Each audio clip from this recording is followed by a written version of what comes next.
नमस्कार, स्वागत है आपका। स्वदेश आर देखना शुरू कर चुके हैं आप। मैं हूं आपके साथ प्रशांत Pandey.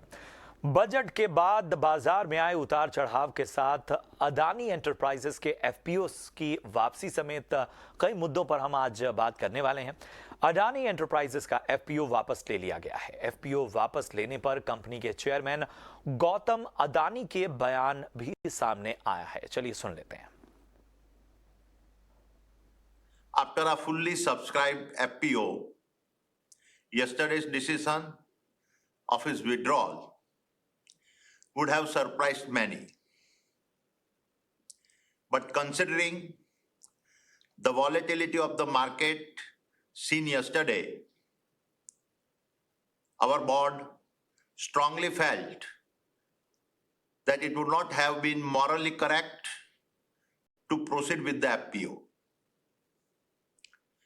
In my humble journey of over 4 decades as an entrepreneur, I have been blessed to receive overwhelming support from all stakeholders and particularly the investor community. It is important for me to confess that whatever little I have achieved in life is due to the faith and trust reposed by them.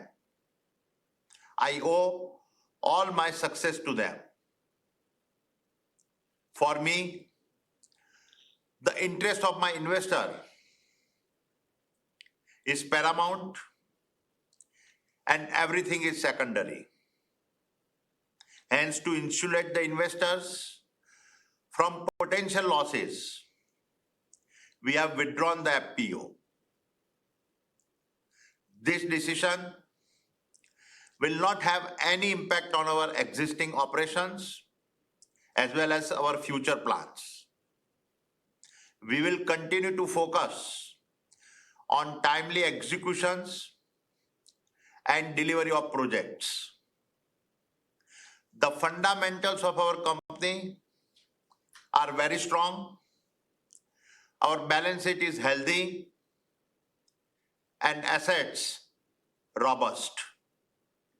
Our EBITDA levels and cash flows have been very strong, and we have an impeccable track record of fulfilling our debt obligations.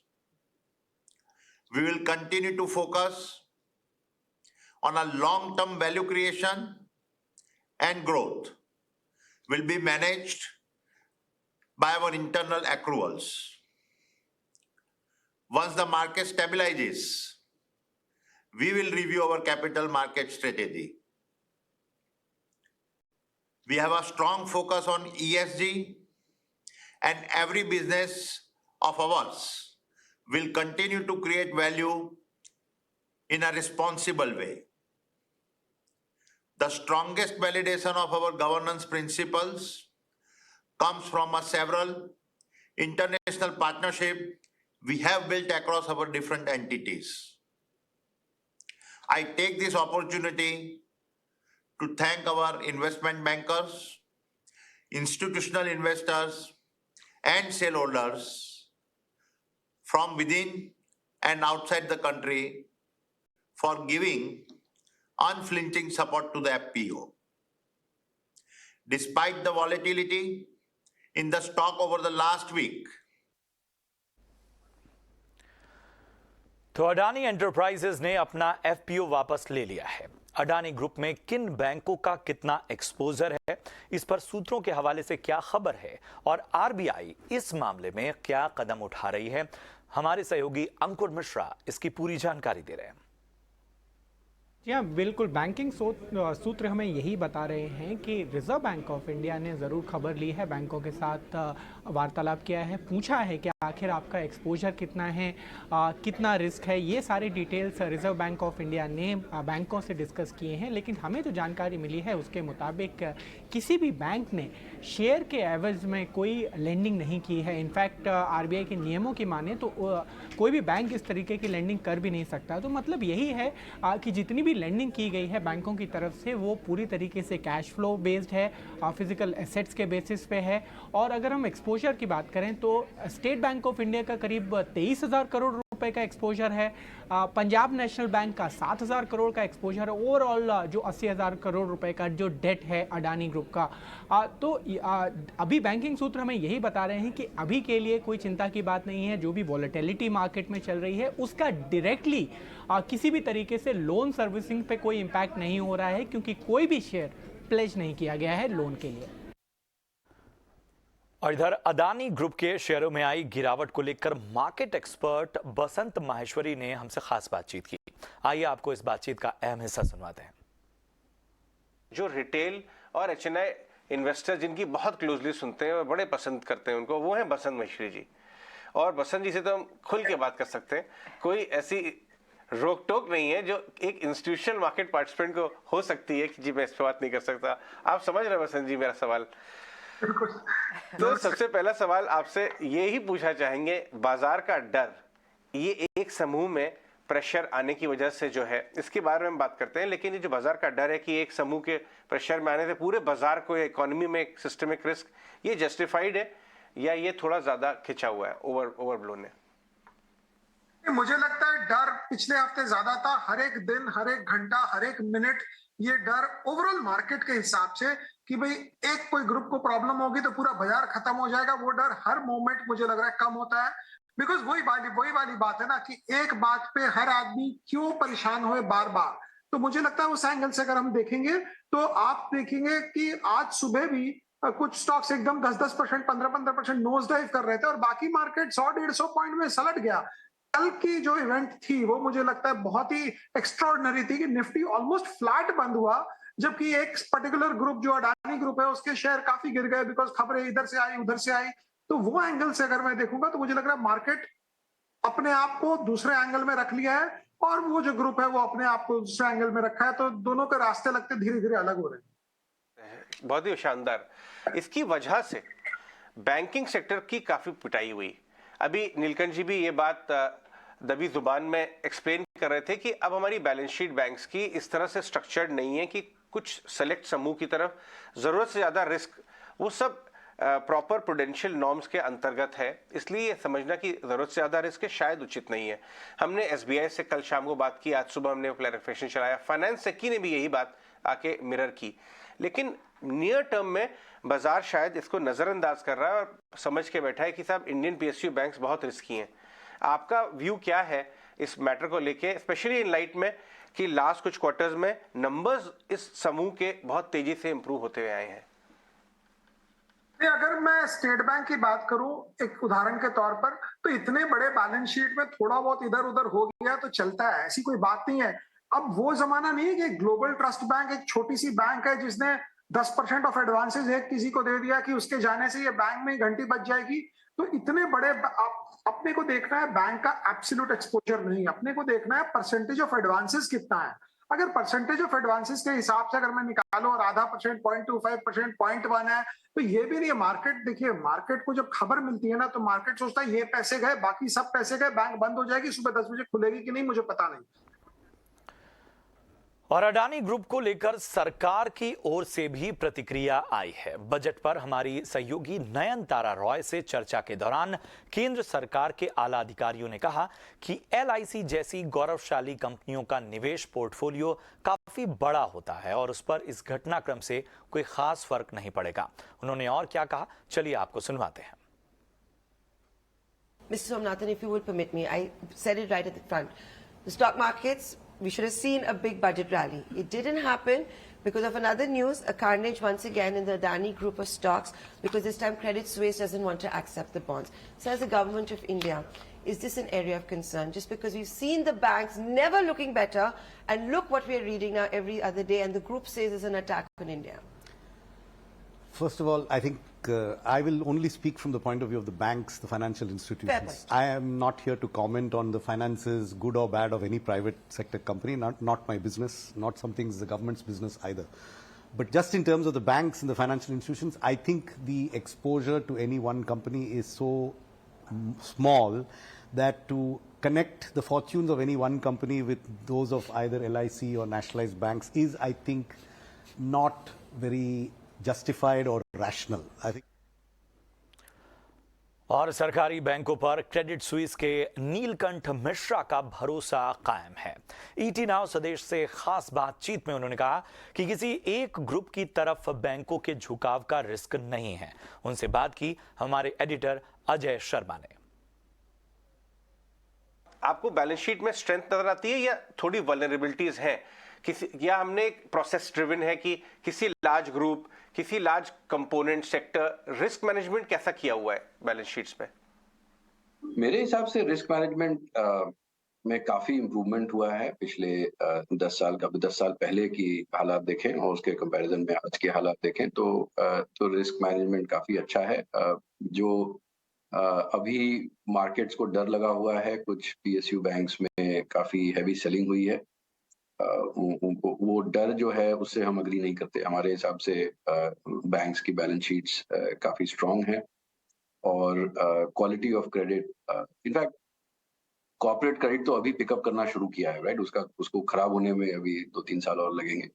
और एक आध group का जो बड़े exposure की बात तो कर रहे हैं, वो मेरे हिसाब से उसमें रिस्क जो है बहुत कम है। रिटेल क्रेडिट में काफी ग्रोथ आई है और उस पर थोड़ा और काम करने की जरूरत है हमें। बट एक अच्छी चीज होती है रिटेल क्रेडिट में कि उसमें जो भी प्रॉब्लम आती है वो बहुत जल्दी आ जाती है। तो इसलिए मुझे नहीं लगता कि बैंक्स की बैलेंस शीट में बहुत बड़ी प्रॉब्लम। चलिए बढ़ते हैं आगे। बाजार की बात कर लेते हैं। बाजार में दिन भर उठा पटक चलती रही और क्लोजिंग होते ही निफ्टी 6 अंक की बेहद मामूली गिरावट पर बंद हुआ। हालांकि निफ्टी दिन के निचले स्तरों से करीब 150 अंक रिकवर हुआ। उसके 50 में से 30 स्टॉक्स लाल निशान में बंद हुए। हालांकि सेंसेक्स 224 और बैंक निफ्टी 156 अंकों से ज्यादा की तेजी पर बंद हुए।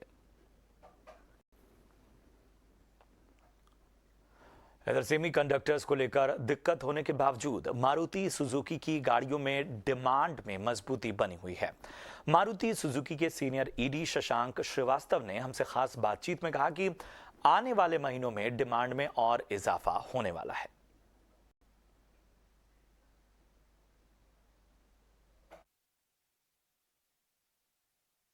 देखिए, जहां तक डिमांड का सवाल है, वो उस हवाले से तो डिमांड इस समय काफी हमें मुस्तकिल दिख रही है, स्टडी दिख रही है।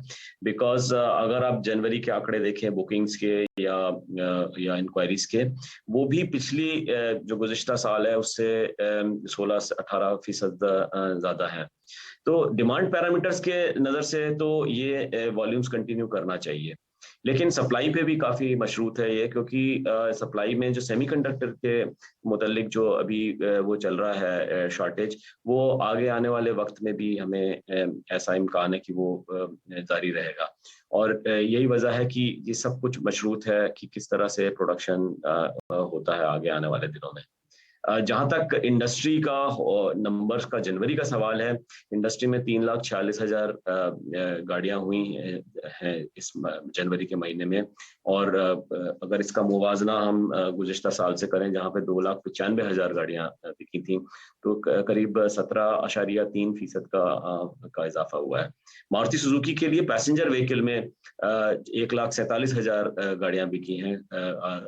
अगर लास्ट ईयर से कंपेयर करें 1,29,000, तो करीब 14.5% का इजाफा हुआ है। रिटेल हालांकि थोड़ी सी कम हुई है इंडस्ट्री में, 2,72,000 की रिटेल हुई है, क्योंकि शुरुआती दिनों में जनवरी के जो नेटवर्क का स्टॉक है वो बहुत कम था। मारुति का स्टॉक तो बहुत ही कम था, फैक्ट्री में करीब लगभग 0 का स्टॉक था और नेटवर्क में भी करीब 28,000 गाड़ियों का स्टॉक था। तो ये जो फर्क है होलसेल में 3,46,000 इंडस्ट्री का और 2,72,000 जो रिटेल हुआ है, लिहाजा जो स्टॉक लेवल है इंडस्ट्री में वो थोड़े से बढ़ गए हैं। 1,10,000 का स्टॉक था 1 जनवरी को और ये करीब 1,84,000 हो गया है जनवरी के 1 फरवरी को। और इधर बजट में इंफ्रा पर फोकस बढ़ने से टूरिज्म सेक्टर को काफी फायदा होगा। इंडियन होटल्स के एमडी और सीईओ पुनीत चटवाल ने कहा कि ये ऐलान टूरिज्म सेक्टर के लिए पॉजिटिव है। कंपनी के नतीजों और बजट पर इंडियन होटल्स के एमडी और सीईओ पुनीत चटवाल की ये खास बातचीत का अहम हिस्सा आपको दिखाते हैं। जुड़ गए हैं पुनीत चटवाल। पुनीत जी, बहुत शुक्रिया आपका समय देने के लिए। स्वागत है आपका टीना स्वदेश पर। सर, आपके पहले नतीजों की बातचीत करेंगे, उसके पहले आपसे बजट पर एक व्यू लेंगे, क्योंकि देखिए कल अपने बजट भाषण में वित्त मंत्री जी ने कहा है कि टूरिज्म को बिल्कुल मिशन मोड पर प्रमोट किया जाएगा। आपको बजट कैसा लगा, ऐलान कैसे लगे, और यहाँ से टूरिज्म के लिए आप क्या फ्यूचर देख रहे हैं? नमस्कार। सबसे पहले तो ये कि बजट में जो कॉन्टिन्यूटी है वो बहुत अच्छी है कि it is focused on growth. तो ये जो ग्रोथ पे जो फोकस है, जीडीपी ग्रोथ, उसका एक डायरेक्ट कोरिलेशन है हमारे हॉस्पिटैलिटी सेक्टर से। तो जितनी ग्रोथ होगी उतनी हमारे रेट्स और ऑक्यूपेंसीज में ग्रोथ आएगी। सेकंड जो इम्पोर्टेंट बात उन्होंने बोली थी पिछले साल के बजट में भी, इंफ्रास्ट्रक्चर फोकस। सो इंफ्रास्ट्रक्चर फोकस और नए डेस्टिनेशंस को बनाना, इससे भी हमारे अपना सेक्टर में और ग्रोथ आएगी, नई प्रॉपर्टीज भी बनेंगी और नए डेस्टिनेशंस भी खुलेंगे। फाइनली एक जो उन्होंने बोला है, जो उसको हमें फाइन प्रिंट में पढ़ना पड़ेगा कि उसका टेंजिबल उसका क्या महत्व है, वो अभी हमें मौका नहीं मिला कल से पढ़ने के लिए। तो जैसे ही वो आएगा उसको पढ़ेंगे डिटेल में, जो डायरेक्ट सेक्टर से रिलेटेड है। बट इंडियन होटल्स तो पिछले साल से ही देखो अपना देश को प्रमोट कर रहा है, और अभी हाल ही में 26 जनवरी के दिन भी हमने फुल पेज एडवर्टाइजमेंट्स दिए थे न्यूज़पेपर्स में विद स्पेशल प्रमोशन ऑफ देखो अपना देश with Taj and with our other brands. बढ़ते आगे, टाइटन के तिमाही नतीजे मिले जुले रहे हैं और इसका पूरा ब्यौरा दे रही हैं हमारी सहयोगी विन्नी मोतीवाला। तो ज्वेलरी रिटेलर टाइटन के नंबर्स देखे तो ओवरऑल मार्जिन बिलो थी, प्रॉफिट बिलो था, रेवेन्यू इन लाइन था। ऑल इन ऑल देखे तो स्लाइटली मिस ही आया हुआ है टाइटन के नंबर में, और मार्जिन में काफ़ी मिस आया हुआ है। उसकी वजह से थोड़ा प्रेशर भी दिखा था स्टॉक प्राइस पे। नाउ रेवेन्यू की बात करें तो अराउंड 14.3% की रेवेन्यू ग्रोथ हुई है। प्रॉफिट्स में डिक्लाइन हुई है अराउंड 3.5% की, और मार्जिन्स वहाँ पे एक शार्प कॉन्ट्रैक्शन दिख रही है, अराउंड 200 बेसिस पॉइंट के ज़्यादा की कॉन्ट्रैक्शन है। मार्जिन आए हुए है 12.23% वर्सेस 14.7%। नाउ एम्प्लॉय कॉस्ट बढ़ गया है कंपनी का 24% से ईयर ऑन ईयर बेसिस पे। एड स्पेंड बढ़ गया है 18% से, और उनकी जो गोल्ड इंगॉट सेल्स है वो भी बढ़ गई है और अभी है 315 करोड़। तो ये तीनों फैक्टर की वजह से इम्पैक्ट होता है मार्जिन्स पे, क्योंकि गोल्ड इंगॉट सेल्स कुछ ज़्यादा वैल्यू ऐड नहीं करते हैं मार्जिन्स में, तो इसीलिए उसका भी इम्पैक्ट होता है, और कॉस्ट भी बढ़ चुका है तो उसका भी इम्पैक्ट आता है इबिटा मार्जिन्स पे, और इसीलिए कॉन्ट्रैक्शन दिख रही है इबिटा मार्जिन्स में। Jewellery EBITDA margin, EBIT margin जो है वो भी कॉन्ट्रैक्ट हुआ है 200 बेसिस पॉइंट से। एक इंपॉर्टेंट फैक्टर है, ज्वेलरी की रेवेन्यू ग्रोथ तो हो गई अराउंड 11% 14% से, पर ओवरऑल देखें तो इबिट मार्जिन वो कम हो चुका है। इसकी वजह से थोड़ा प्रेशर दिख रहा है इबिट मार्जिन में, और ओवरऑल इम्पैक्ट आ रहा है कंपनी की परफॉर्मेंस पे। तो ऑल इन ऑल नंबर देखें तो स्लाइटली बिलो एस्टिमेट है टाइटन के। और चलिए अगली खबर की ओर बढ़ते हैं। कैसे रहेंगे एसबीआई के नतीजे, अनुमान बता रहे हैं हर्ष। जी हाँ, तो एसबीआई अपने Q3 नंबर्स निकालेगा, और देखते हैं कि net interest income around 38,000 crore के आसपास एक्सपेक्टेड है, 24% year on year growth NII में। और जब ऑपरेटिंग प्रॉफिट को भी देखें 24% ऑपरेटिंग प्रॉफिट भी बढ़ने की अपेक्षा है। प्रोविजनिंग फिर भी लो, बट क्वार्टर ऑन क्वार्टर देखें तो एक लो बेस पे उछाल दिखेगी, अराउंड 4,500 करोड़ के आसपास। 3,000 करोड़ पे था Q2 का जो प्रोविजनिंग था, वो काफ़ी अच्छा प्रोविजनिंग नंबर था वो, तो उस पर एक बाउंस दिखेगा। और profit after tax around 13,500 crore के आसपास, सिक्वेंशली लार्जली फ्लैट, बट जब हम ईयर ऑन ईयर बेसिस पे देखें तो एक 60% इंक्रीज दिखेगा। एनपीएस फ्लैट रहेंगे क्वार्टर ऑन क्वार्टर, वही एक्सपेक्टेड है। ऑलरेडी नेट एनपीएस बिलो 1% आए हैं। नेट इंटरेस्ट मार्जिन अराउंड 3.5% के आसपास। डिपॉजिट रेट्स ऊपर जा रहे हैं तो उसका शायद से असर पड़ेगा। ग्रॉस एडवांसेस का ग्रोथ स्ट्रॉन्ग एक्सपेक्टेड है 20%, डिपॉजिट ग्रोथ भी अराउंड 13% के आसपास, और कासा ग्रोथ अराउंड 10% के आसपास। इन टर्म्स ऑफ मॉनिटरेबल्स एक क्रेडिट कॉस्ट का नंबर ध्यान में रहना चाहिए, और दूसरा है कि आगे जाके मार्जिन गाइडेंस क्या होगा, क्योंकि डिपॉजिट ट्रैक्शन लाने के लिए एक मार्जिन पे एक असर पड़ सकता है। Loan growth of course solid रहेगा, ऐसे ही अपेक्षा है। और इधर आईटीसी के तीसरी तिमाही के नतीजे कल जारी होने वाले हैं। नतीजे कैसे रह सकते हैं, विन्नी मोतीवाला पूरी जानकारी दे रही हैं। आईटीसी के स्टॉक में आज काफ़ी तेज़ी दिख रही है। आईटीसी का स्टॉक ऑल टाइम हाई पे ट्रेड कर रहा है, पर रीजंस क्या है? कल तो एक्चुअली एनसीसीडी जो उनके स्मॉल पोर्शन टैक्स का है वो आ गया था, पर फिर भी आईटीसी आज बस कर रहा है। तो मेन रीज़न क्या है? क्योंकि ये जो टैक्स हाइक है वो काफ़ी छोटा टैक्स हाइक है, इतनी बड़ी कोई इम्पैक्ट नहीं हो रही है आईटीसी के स्टॉक के ऊपर। तो इसीलिए एनालिस्ट भी कह रहे हैं कि उनको इस बात पे कोई चिंता नहीं है कि वहाँ पे कुछ वॉल्यूम पे इम्पैक्ट होगा या उस पर कुछ इम्पैक्ट होगा, और प्रोस्पेक्ट जो कंपनी का है वो अभी भी अच्छा है। तो मॉडेस्ट ही ग्रोथ है उनके लिए। ये मैक्स टू मैक्स 1 to 2% की प्राइस हाइक लेगी जो आईटीसी इजीली पास ऑन कर देगा, तो वहाँ पे कोई चिंता नहीं है। नाउ ऑल्सो क्या है कि 2 साल तक कोई हाइक नहीं हुई थी, अब फाइनली छोटी सी हाइक हुई है, तो काफ़ी स्टेबिलिटी भी दिख रही है टैक्स रिफॉर्म्स में, टैक्स रिजीम में। तो ओवरऑल जो सिगरेट डिमांड एनवायरनमेंट है वो स्टेबल ही रहेगा, उस पर कोई चिंता नहीं है। तो ये तो एक हो गया पॉजिटिव। उसके अलावा अभी आईटीसी अपने नंबर्स भी रिपोर्ट करने वाला है, और नंबर्स देख की बात करें तो वहाँ पे अराउंड 6% की ग्रोथ एक्सपेक्टेड है। कल आईटीसी रिपोर्ट करेंगे अपने नंबर्स। 6% रेवेन्यू ग्रोथ है। सिगरेट वॉल्यूम अराउंड 8 to 9% की सिगरेट वॉल्यूम ग्रोथ है, तो ये कोविड के लेवल से काफ़ी सरपास होने वाली लेवल्स एक्सपेक्टेड है सिगरेट वॉल्यूम ग्रोथ की। नॉन एफएमसीजी सिगरेट बिजनेस है, जहाँ पे नॉन सिगरेट एफएमसीजी बिजनेस है, वहाँ पे भी अराउंड 15% की ग्रोथ है। होटल बिजनेस भी अच्छा करेगा क्योंकि टूरिज्म वापस आ गया था, इंटरनेशनल टूरिज्म भी वापस आ गया है, हॉलीडे सीजन भी था, तो उसकी वजह से होटल बिजनेस में भी सपोर्ट रहेगी। पेपर बिजनेस में भी अच्छी ग्रोथ एक्सपेक्टेड है, और ओवरऑल मार्जिन्स में भी एक्सपेंशन एक्सपेक्टेड है, क्योंकि यहाँ पे क्या है, इंप्रूव हुई है उनकी सेल्स मिक्स, तो उसकी वजह से इंप्रूवमेंट एक्सपेक्टेड है मार्जिन्स में भी। और प्राइस हाइक्स भी ली हुई है कंपनी ने, फॉर्मल वो फेवरेबल मिक्स हो चुका है उनका, और बेटर ऑपरेटिंग एफिशिएंसीज। तो ऑल एंड ऑल आईटीसी के नंबर्स ऐसा कुछ खराब नहीं एक्सपेक्टेड है, तो वॉच आउट करिए आईटीसी के नंबर्स का। आज तो स्टॉक काफ़ी तेज़ी में है। इधर सोने चांदी में आज जबरदस्त तेजी का रुख नजर आ रहा है। क्या है इस तेजी की वजह? हमारे सहयोगी विश्व मोहन इस पर रोशनी डाल रहे हैं।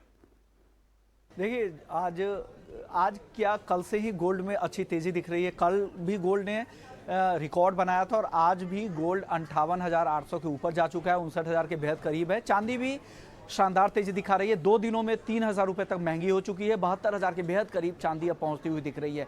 सबसे बड़ी तेजी की वजह एक चांदी को लेकर तो ये है कि जिस तरह से इंपोर्ट ड्यूटी बढ़े हैं उसका फायदा यहाँ पर घरेलू बाजार में ज़्यादा दिख रहा है, लेकिन इंटरनेशनल मार्केट में भी तेजी है गोल्ड और सिल्वर में।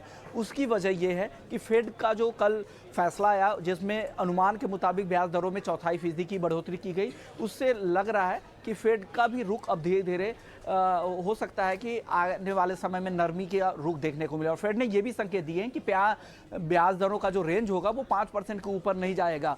तो लग रहा है कि नियर टर्म में जो ब्याज दरों में बढ़ोतरी का ट्रेंड है वो पॉज हो सकता है, उसका फायदा मिल रहा है। डॉलर में कमजोरी हो ही रही है, 10 ईयर बॉन्ड यील्ड भी लगातार नरमी का रुख दिखा रहे हैं, तो ये सारे फैक्टर गोल्ड कीमतों को सपोर्ट कर रहे हैं। साथ ही सेंट्रल बैंकों की तरफ से लगातार बाइंग हो रही है, रिटेल इन्वेस्टमेंट देखने को मिल पा रही है, और गोल्ड ईटीएफ में जो आउटफ्लो चल रहा था वो भी पॉज होता दिख रहा है, और गोल्ड ईटीएफ में वापस से खरीदारी देखने को मिलती है। तो ये सारे फैक्टर्स मिलकर गोल्ड और सिल्वर को सपोर्ट कर रहे हैं, और आज के सत्र में जबरदस्त तेजी के मूड में दोनों ही काउंटर दिख रहे हैं।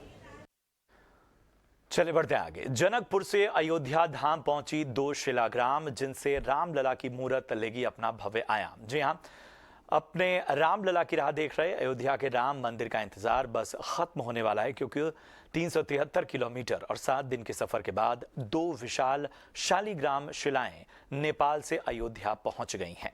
राम सेवकपुरम में वैदिक मंत्रोच्चार के बीच इन शालिग्राम शिलाओं का पूजन हुआ। नेपाल के पूर्व उप प्रधानमंत्री विमलेंद्र निधि और जानकी मंदिर के महंत तपेश्वर दास ने राम मंदिर ट्रस्ट को इसे सौंपा। इन्हीं शालिग्राम पत्थर से राम और सीता की मूर्ति बनेगी, जो राम दरबार में स्थापित होगी।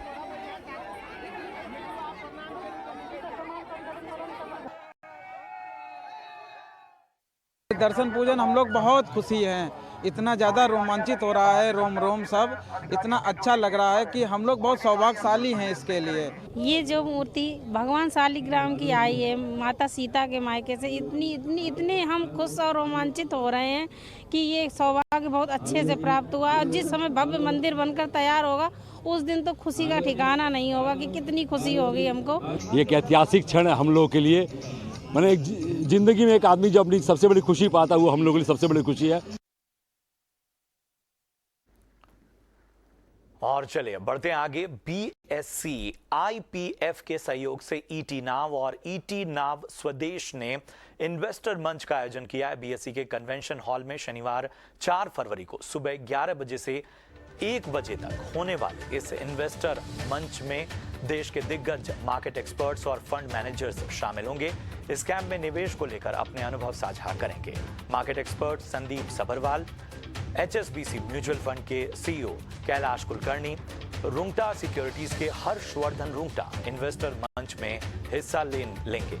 और आप इस इन्वेस्टर मंच का हिस्सा बनने के लिए कुछ नहीं करना है। स्क्रीन पर जो नंबर आपके फ्लैश हो रहा है उस पर या तो फोन करें या फिर SMS के जरिए भी रजिस्ट्रेशन आप पा सकते हैं। और चलिए अब जाते जाते बात जश्न जीत की। तो ऐतिहासिक खिताबी जीत के बाद भारत की अंडर 19 महिला टीम ने मैदान पर जमकर जश्न मनाया। जश्न बनता भी था क्योंकि पहली बार हुए अंडर 19 महिला वर्ल्ड कप में इंग्लैंड को हराकर चैंपियन जो बने। दुनिया में क्रिकेट की सबसे बड़ी संस्था यानी इंटरनेशनल क्रिकेट काउंसिल ICC ने अपने सोशल मीडिया हैंडल पर यह वीडियो पोस्ट किया। देश की होनहार बेटियों की ये मस्ती देखकर आप भी जोश से भर जाएंगे।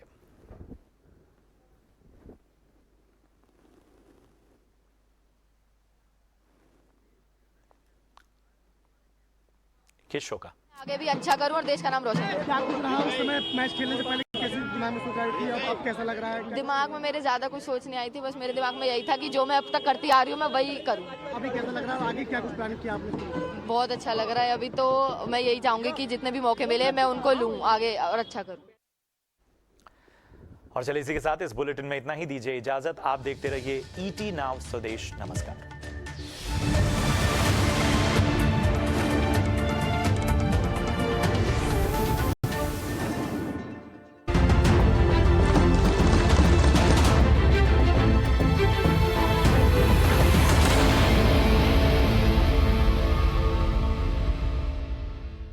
वित्त मंत्री निर्मला सीतारमण ने बजट पेश किया है और बजट के खास मुद्दों पर बात करने के लिए हमारे से रेलवे और IT and communication minister Ashwini Vaishnaw ji हमारे साथ हैं। आपका बहुत बहुत स्वागत है सर। सर, रेलवे को सबसे बड़ा कैपेक्स मिला है इस पर 2,41,000 करोड़ का। अगर हम देखें तो पिछले 9 सालों का 13-14 से 9 गुना ज़्यादा है जैसा कि बताया गया।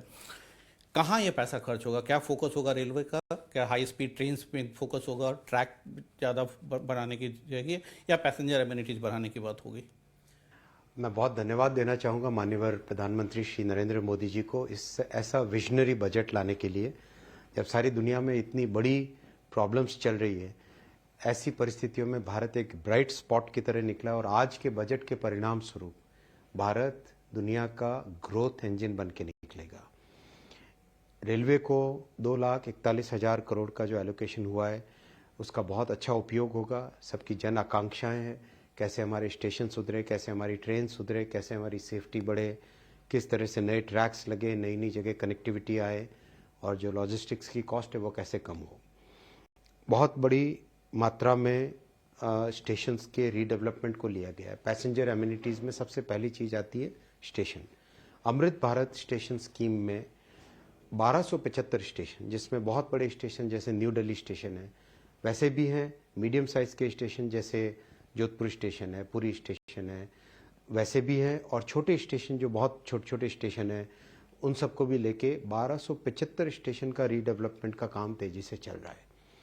सेकंड, आपने देखा वंदे भारत ट्रेन ने किस तरह से जन जन को एक वर्ल्ड क्लास फैसिलिटी दी है। हिंदुस्तान में प्रधानमंत्री जी के विजन को इम्प्लीमेंट किया गया है। तो वंदे भारत ट्रेन को अब तेज़ी से रैंप अप किया जाएगा। वंदे भारत ट्रेन अब तक चेन्नई में बनती है, अब उसे लातूर में भी बनाया जाएगा, उसे सोनीपत में भी बनाया जाएगा और रायबरेली में भी बनाया जाएगा, जिससे कि बहुत तेज़ी से प्रोडक्शन हो और हर हफ्ते 2-3 ट्रेन्स सर्किट में नेटवर्क में लग सके। नया एक कॉन्सेप्ट है वंदे मेट्रो। वंदे मेट्रो को भी इस साल रोल आउट किया जाएगा। फैक्ट्री से डिज़ाइन उसकी करीब करीब कंप्लीट हो गई है, उसमें भी एलोकेशन को यूज़ किया जाएगा। वंदे मेट्रो का उपयोग किया जाएगा बहुत छोटी डिस्टेंसेस के लिए, 40 किलोमीटर की, 50 किलोमीटर की, एक बड़े शहर के आसपास छोटे छोटे जितने भी सैटेलाइट्स हैं उन सबको कनेक्ट करने के लिए।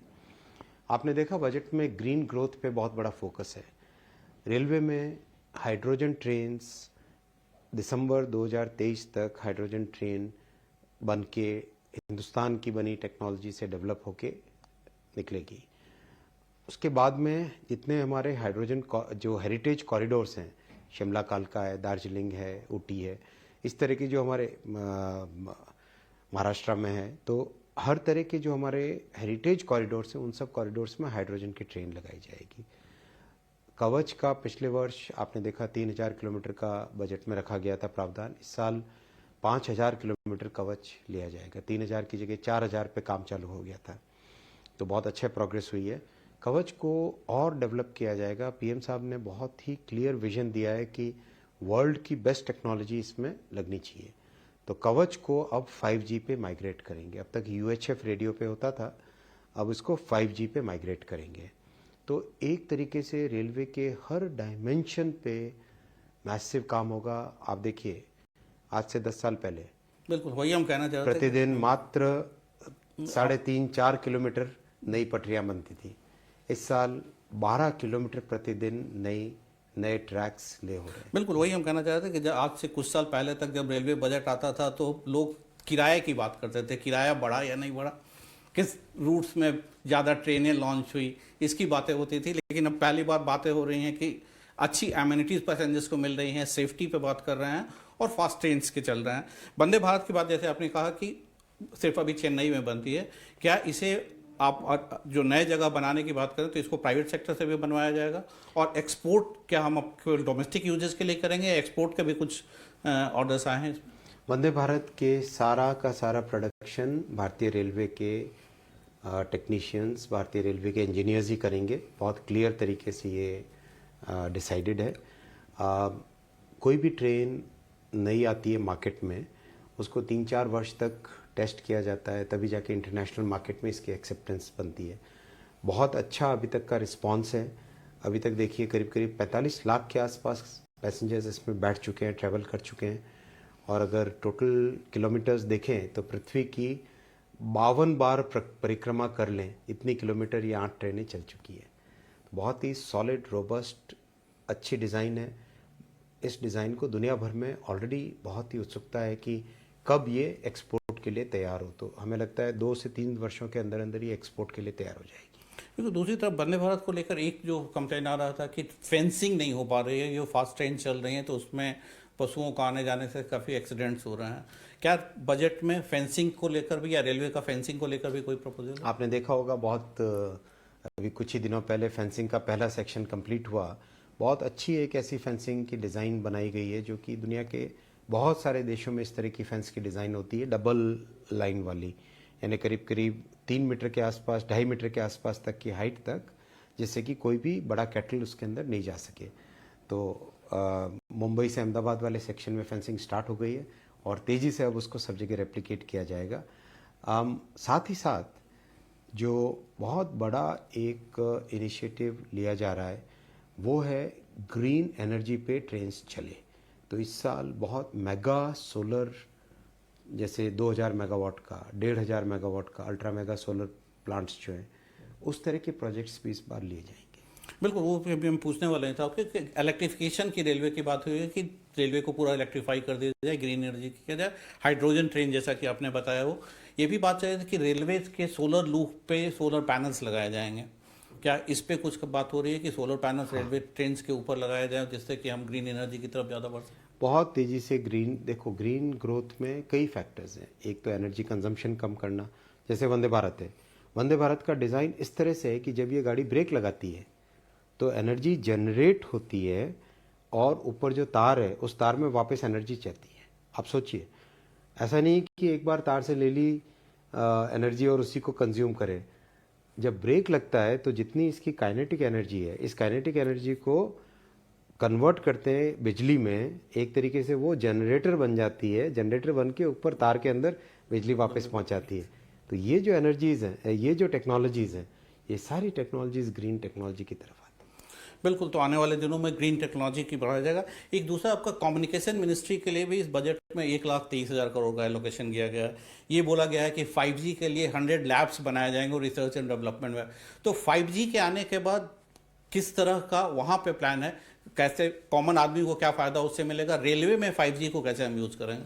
देखिए, माननीय प्रधानमंत्री जी ने 1 अक्टूबर 2022 को 5G को लॉन्च किया था।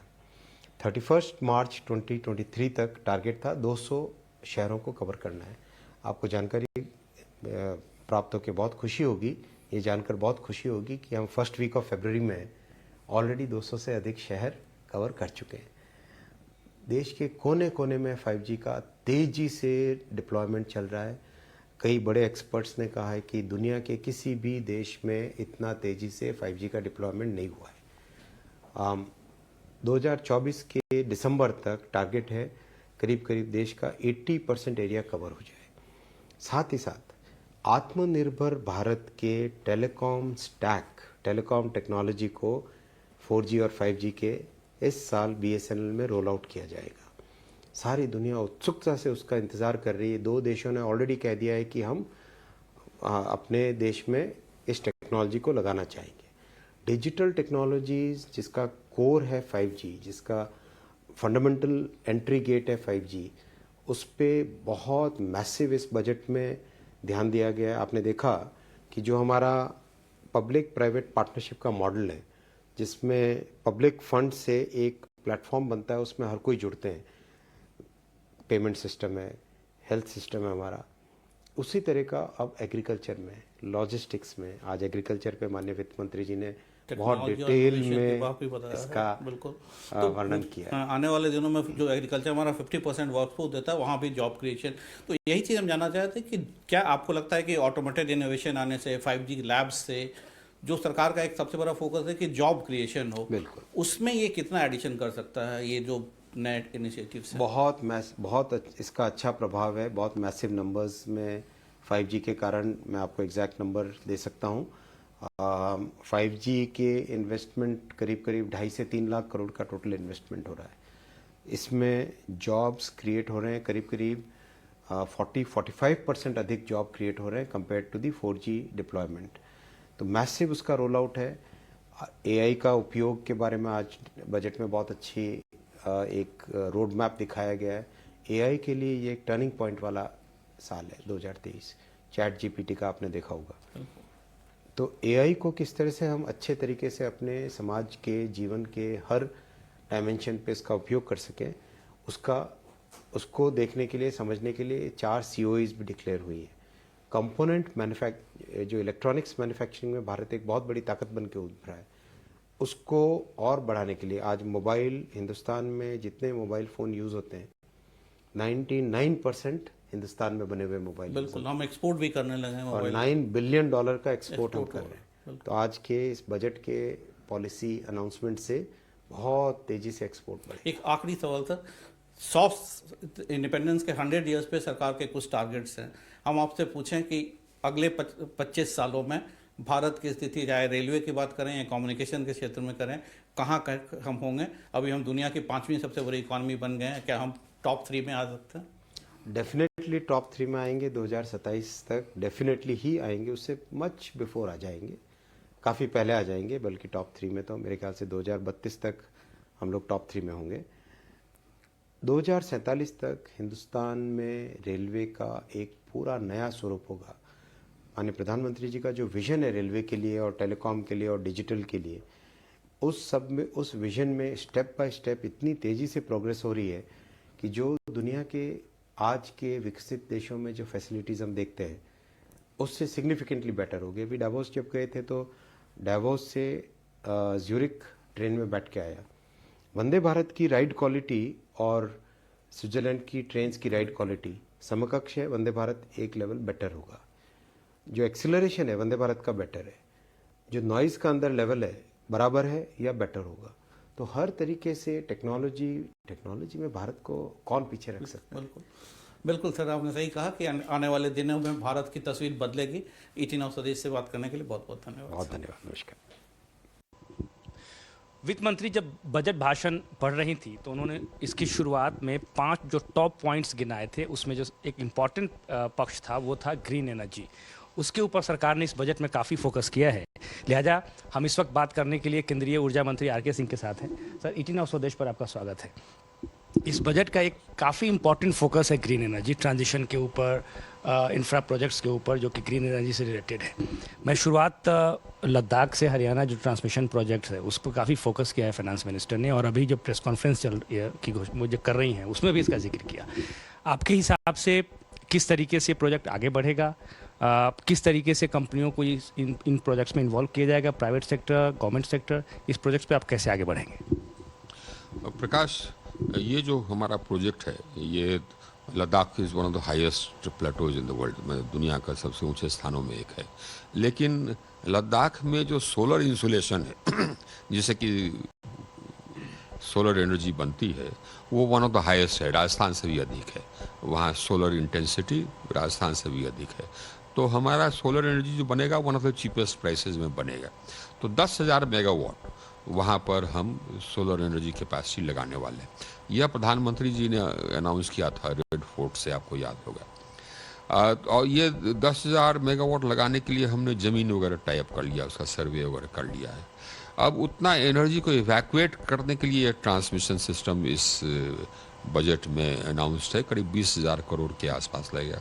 8,400 करोड़ उसमें हम लोग सबवेंशन करेंगे, बाकी सब तो ये कमर्शियल इन्वेस्टमेंट होगा। चूँकि वहाँ पर renewable energy cost minimum one of the lowest है, क्योंकि सोलर इंसुलेशन हाईएस्ट है। सोलर इंसुलेशन हाई होने का एक कारण तो सन का इंटेंसिटी है, दूसरा यह भी है कि वहाँ एटमॉस्फेयर थोड़ा रेयर है, तो इम्पीडेंस कम होता है। यह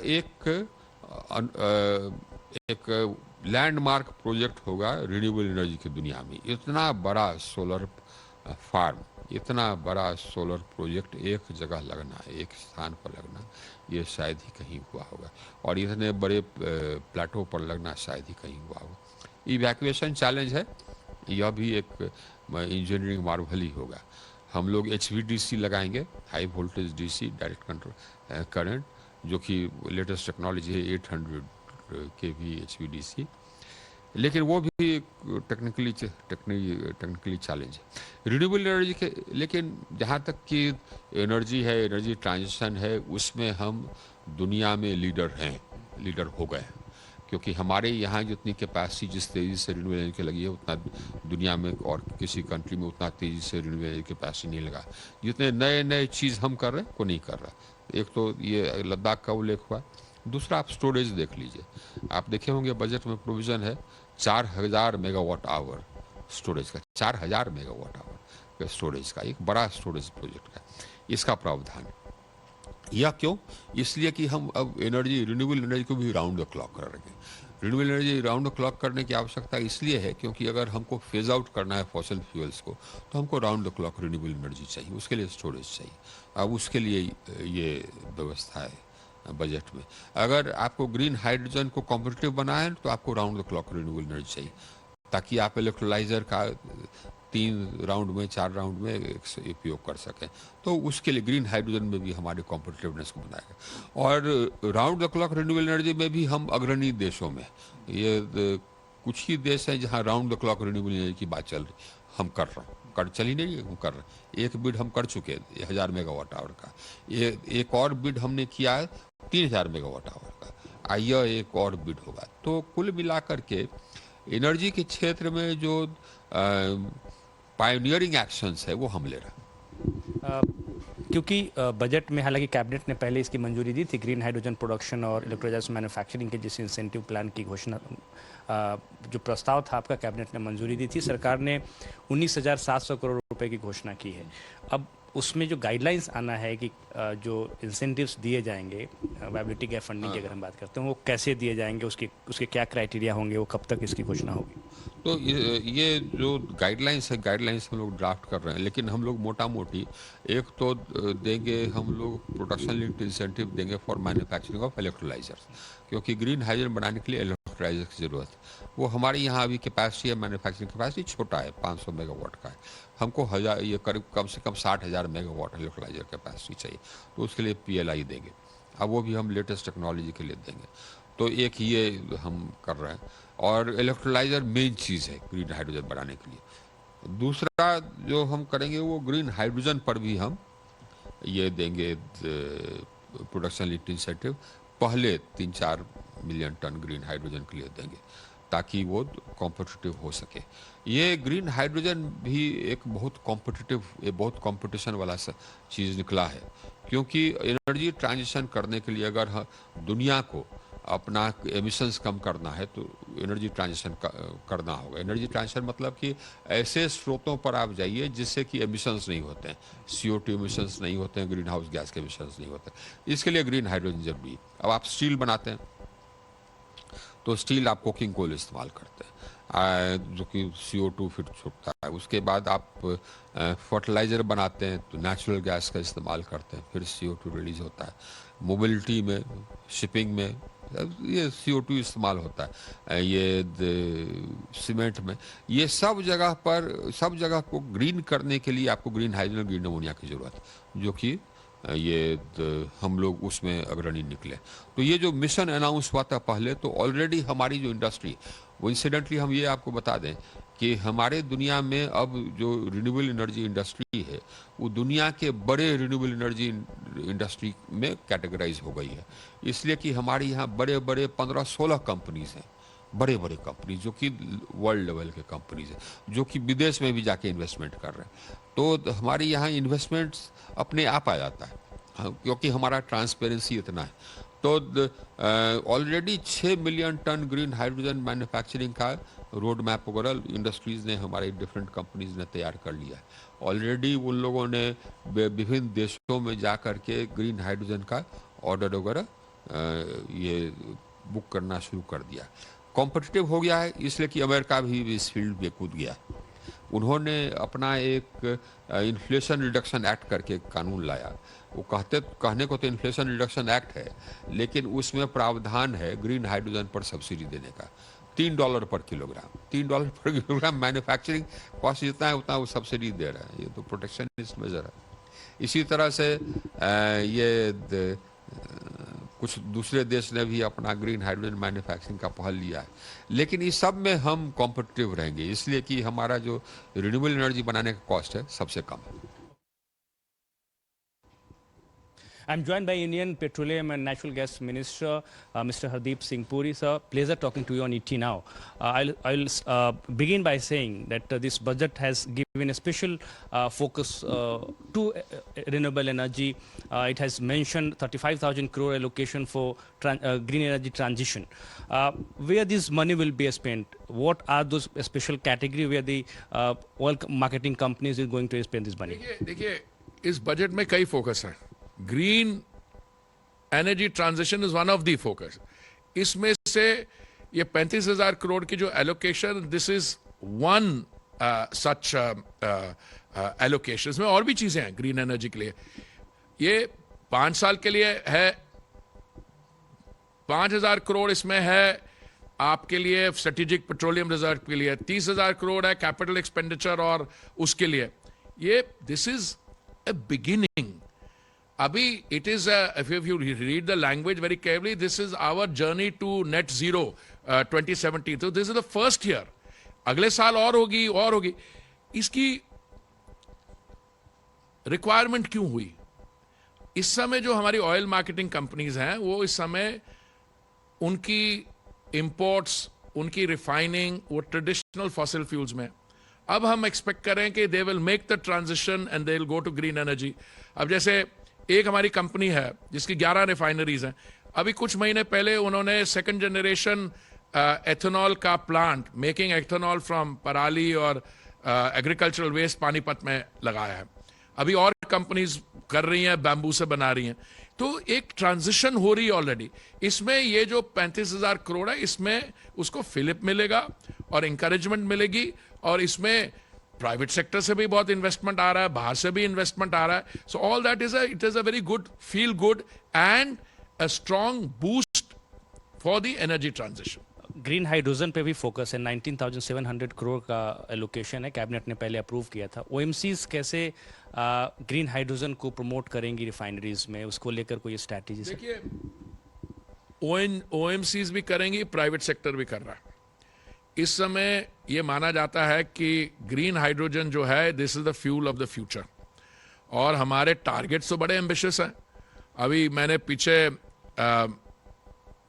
यूनाइटेड स्टेट्स की जो एनर्जी सेक्रेटरी हैं, जब पहली बारी मेरी उनसे मुलाकात हुई वर्चुअली, तो उस समय उन्होंने कहा that their target is 1 for 1 for 1। उसका मतलब है 1 किलो ग्रीन हाइड्रोजन बनेगी $1 के लिए और 10 साल के लिए $1 खर्चा होगा।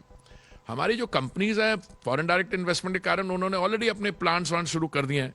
कईयों ने तो ऑलरेडी एग्रीमेंट साइन कर लिए है। एक कंपनी है जो जर्मनी को ग्रीन अमोनिया बेचेगी। MOU मैंने साइन किया सिंगापुर के मंत्री के साथ कि जो जनरल इलेक्ट्रिक का वहाँ पे प्लांट सेटअप होगा that will use green hydrogen green ammonia as a fuel from India. तो काम दबा के हो रहा है।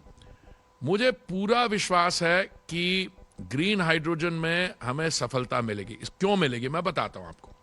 एक तो आपने बताया 19,700 करोड़ की हमने प्रोविजनिंग की है, बजट में भी अनाउंसमेंट थी, उसमें कैबिनेट डिसीजन भी था। उससे क्या हमें फायदा होगा, क्योंकि ग्रीन हाइड्रोजन बनाने के लिए आपको क्या चाहिए, एक तो आपको कॉस्ट ऑफ पावर नीचे लाना है। अगर आप कॉस्ट ऑफ और पावर ग्रीन होनी चाहिए, तो अगर हम सोलर पावर का जो पर यूनिट कॉस्ट है हम नीचे ले आते हैं, हमने ले आया, हमने डेमोन्स्ट्रेट किया दिया कि वो 25 सेंट पर यूनिट से अब 3 सेंट पर यूनिट पे हम ग्रीन पावर बेच सकते हैं। और साथ में आप तो क्लीन ग्रीन पावर के साथ आपको इलेक्ट्रोलाइजर चाहिए सो दैट वाटर से you can take green hydrogen. अगर इलेक्ट्रोलाइजर प्रोडक्शन के लिए जो 19,700 करोड़ की है दैट विल हेल्प बाकी जो हमारी कंपनीज है दुनिया भर के इलेक्ट्रोलाइजर मैन्युफैक्चरर्स के साथ वो को प्रोडक्शन कोऑपरेशन टेक्नोलॉजी के एग्रीमेंट साइन कर रहे हैं, तो दोनों रिक्वायरमेंट्स हो जाएगी। तो मुझे पूरी उम्मीद है। और एक और इसका कारण है, green hydrogen by virtue of its characteristics and nature, it does not lend itself so easily to transportation. It is much better that you create demand, you create supply at a place where there is consumption also. Otherwise, there's an additionality in transportation, etc. So, a large country like India, which has a large energy requirement, which has the technological heft to produce green hydrogen, which we have demonstrated, will also become a great world hub for green hydrogen, both for production and consumption. Coming on to housing sector, the budget has made 79,000 crore allocation. मेरा सवाल ये है कि 85 lakh houses अभी भी allocate होने हैं PM Awas Yojana rural के तहत. Are you confident enough to meet this target, because you have to complete 3 crore construction of houses by March 2024? देखिए, जहां तक कॉन्फिडेंस का सवाल है, मुझे पूरा कॉन्फिडेंस है कि ये जो 3 करोड़ से अधिक आवास सैंक्शन हुए हैं अर्बन और रूरल दोनों में, ये टारगेट पूरा किया जाएगा. आप ये मान के चलिए, ये जो टारगेट था, ये टारगेट में अगर थोड़ी सी कमी रह गई तो किसके कारण रह गई? क्योंकि महामारी के दौरान आपने इकोनॉमिक एक्टिविटी हमारी बहुत रिड्यूस हो गई थी.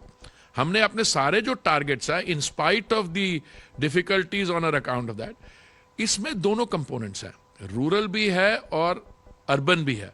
और रूरल में खास करके, अगर वहां पे मुझे एग्जैक्टली जानकारी नहीं है इमीडिएटली कि कितने यूनिट्स अभी बनाने हैं रूरल में, पर मैं आपको एक चीज बड़े कॉन्फिडेंस से कहता हूं, जो टारगेट्स हैं रूरल में स्पेंडिंग होगी, उसमें cement, steel, construction, economic activity सबको बढ़ावा मिलेगा.